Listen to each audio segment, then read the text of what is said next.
సీతారాముల కళ్యాణం జరిగింది. ఆ రాత్రందరూ సుఖంగా నిద్రించారు.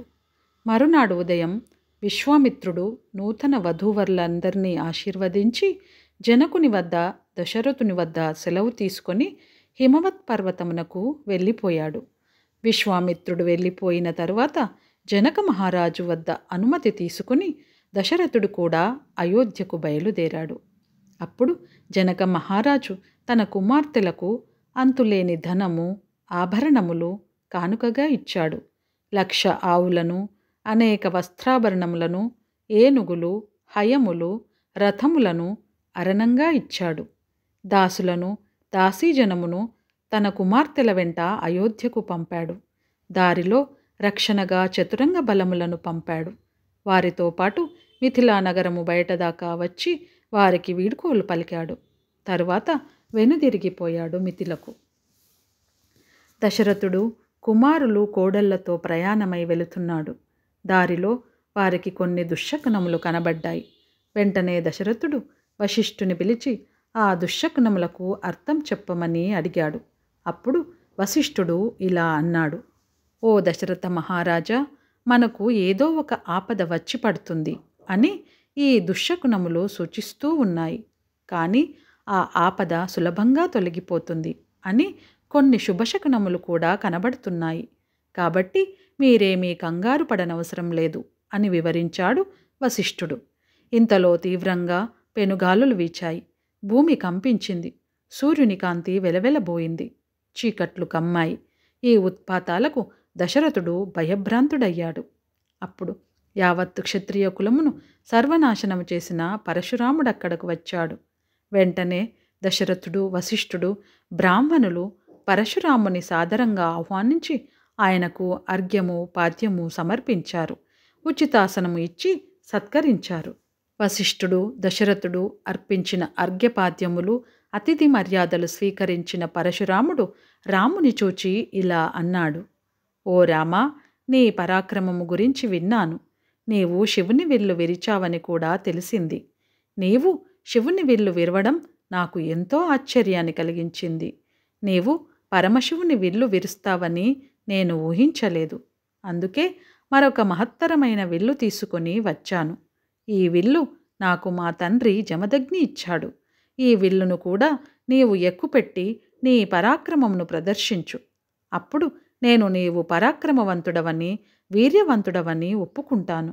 నీతో ద్వంద్వయుద్ధం చేస్తాను. రా, ఈ విల్లు తీసుకో అని రాముని పిలిచాడు పరశురాముడు. ఆ మాటలు విని దశరథుడు నిలువెల్లా వణికిపోయాడు. చేతులు జోడించి పరశురాముని ఎదుట నిలబడి ఇలా అన్నాడు: ఓ పరశురామ, నీ కీర్తి లోకమంతా వ్యాపించింది. నీవు బ్రాహ్మణుడవు. కానీ నీవు క్షత్రియుల మీద కోపించి వారిని 21 మార్లు ఓడించావు. తర్వాత శాంతిని పొందావు. కానీ ఇప్పుడు అకారణంగా బాలుడైన నా కుమారుని యుద్ధానికి పిలుస్తున్నావు. ఇది న్యాయమా? నా కుమారులను ఏమీ చెయ్యనని అభయమిమ్ము. ఓ పరశురామ, నీవు సామాన్యుడవు కావు. పవిత్రమైన భృగువంశంలో జన్మించావు. దేవేంద్రుని సమక్షంలో ఆయుధములను విడిచిపెట్టావు. నీవు జయించిన ఈ భూమండలమంతా కశ్యపునకు దానం చేశావు. మహేంద్ర పర్వతం మీద తపస్సు చేసుకుంటున్నావు. అటువంటి నీవు అకారణంగా నా రాముని వద్దకు వచ్చి యుద్ధమునకు పిలుస్తున్నావు. రాముడు నీతో యుద్ధము చేసి జయించలేడు. రాముడు లేనిచో మేమెవరమూ బతకలేము. కాబట్టి మాకందరకు ప్రాణభిక్ష పెట్టు అని వేడుకున్నాడు. కానీ పరశురాముడు దశరథుని మాటలు లెక్క చేయలేదు. రాముని చూచి ఇలా అన్నాడు: ఓ రామా, నీవు విరిచిన ధనుస్సు, నా చేతిలో ఉన్న ధనుస్సు రెండూ గొప్పవి. దివ్యలోకములకు సంబంధించినవి, బాగా దృఢమైనవి, బలమైనవి. ఈ 2 ధనుస్సులను విశ్వకర్మ తయారు చేశాడు. అందులో ఒక ధనుస్సును త్రిపురాసుర సంహార సమయంలో దేవతలు పరమేశ్వరునికిచ్చారు. ఆ ధనుస్సునే నీవు విరిచావు.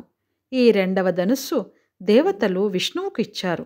కాబట్టి దీనిని విష్ణుధనుస్సు అని అంటారు. ఈ ధనుస్సు కూడా శివధనుస్సుతో సమానమైనది. ఒకసారి దేవతలందరూ బ్రహ్మదేవుని వద్దకు పోయి, శివుడు, విష్ణువు వీరిలో అత్యధిక బలవంతుడెవరు అని అడిగారు. బ్రహ్మ కూడా చెప్పలేకపోయాడు. శివకేశవులలో ఎవరు బలవంతులో తెలుసుకోవడానికి వారిద్దరి మధ్య భేదాభిప్రాయాలు కల్పించాడు. అవి వారిద్దరి మధ్య యుద్ధమునకు దారితీశాయి. శివకేశవులకు మధ్య భయంకరమైన యుద్ధం జరిగింది. అప్పుడు విష్ణువు పెద్దగా హుంకారం చేశాడు. ఆ హుంకారమునకు శివుడు భయపడిపోయాడు. అప్పుడు విష్ణువే అధికుడని నిర్ణయించారు. పరమశివునికి కోపం వచ్చింది. తన చేతిలో ఉన్న శివధనుస్సును విదేహ దేశాధీశుడైన దేవరాతుడు అనే రాజర్షి వద్ద ఉంచాడు. విష్ణువు కూడా తన ధనుస్సును భృగువంశీకుడైన రుచీకుని వద్ద ఉంచాడు. రుచీకుడు మా తాతగారు. మా తాతగారైన రుచీకుడు ఆ విష్ణుధనుస్సును తన కుమారుడు మా తండ్రి అయిన జమదగ్నికిచ్చాడు. పాపాత్ముడైన కార్తవీర్యార్జునుడు నా తండ్రి జమదగ్నిని చంపాడు. నా తండ్రిని చంపాడన్న కోపంతో కార్తవీర్యార్జునిని వాని కుమారులను చంపాను. అతనినే కాదు, క్షత్రియ వంశంలో ఉన్న ప్రతి వానిని పుట్టిన వాడిని పుట్టినట్లు సంహరించాను. క్షత్రియ కులమును సర్వనాశనము చేశాను. భూమి మీద రాజు అనేవాడు లేకుండా చేశాను. క్షత్రియులను చంపి నేను జయించిన ఈ భూమిని కశ్యపునకు దానంగా ఇచ్చాను. తరువాత నేను మహేంద్ర పర్వతం మీద తపస్సు చేసుకుంటున్నాను. ఇప్పుడు నీవు శివధనుస్సును విరిచావు అని దివ్యదృష్టి ద్వారా తెలుసుకొని నీ దగ్గరకు వచ్చాను.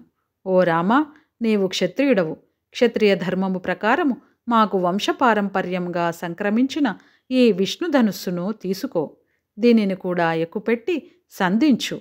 నాతో ద్వంద్వయుద్ధము చెయ్యి అని పలికాడు పరశురాముడు.